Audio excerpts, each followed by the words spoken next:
what could possibly get into a man? What could possibly get into a man who has 3 doctorates? One in medicine, one in theology, one in philosophy. To leave all the civility of cultural life and all of its amenities to go and work in the jungles of Africa. What could get into a man who is the best concert organist in all of Europe to give it up and go to a place where there are no organs? What could get into a man who gives up a teaching position in Vienna in order to go and help people who are still in the grips of a kind of superstitious life, just like the Dark Ages, and then himself become a missionary doctor for 47 years? In 1952, this man received the Nobel Peace Prize. His name was Dr. Albert Schweitzer. He heard this parable that you heard here today.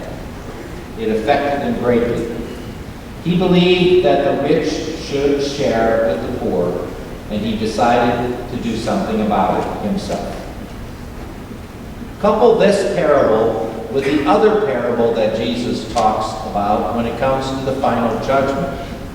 When he says, if you don't give drink to the poor and food to those who are hungry, or shelter to those who are without it, or clothing for the naked, to the least of these little ones, as you did it to me, etc., those who did not do it went to eternal punishment, and those who did went to eternal reward.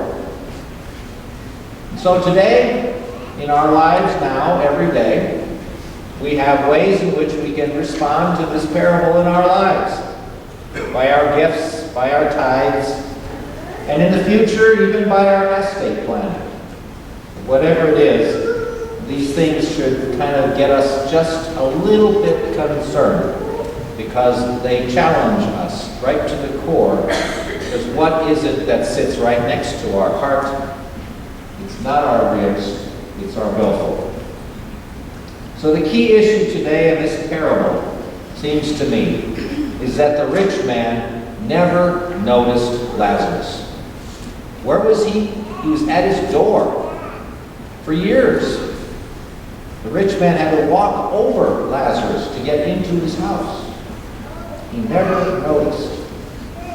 We think to ourselves, why should this man suffer forever in hell as a result of his decisions, when he never did anything wrong as much as he never did anything good?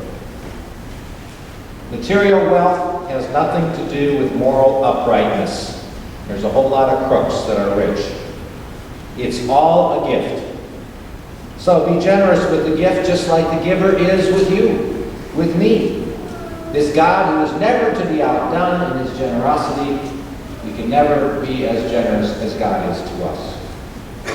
And so this parable just simply reminds us, once again, that there is a life after death, and that it is very dependent upon what we do with our life before death.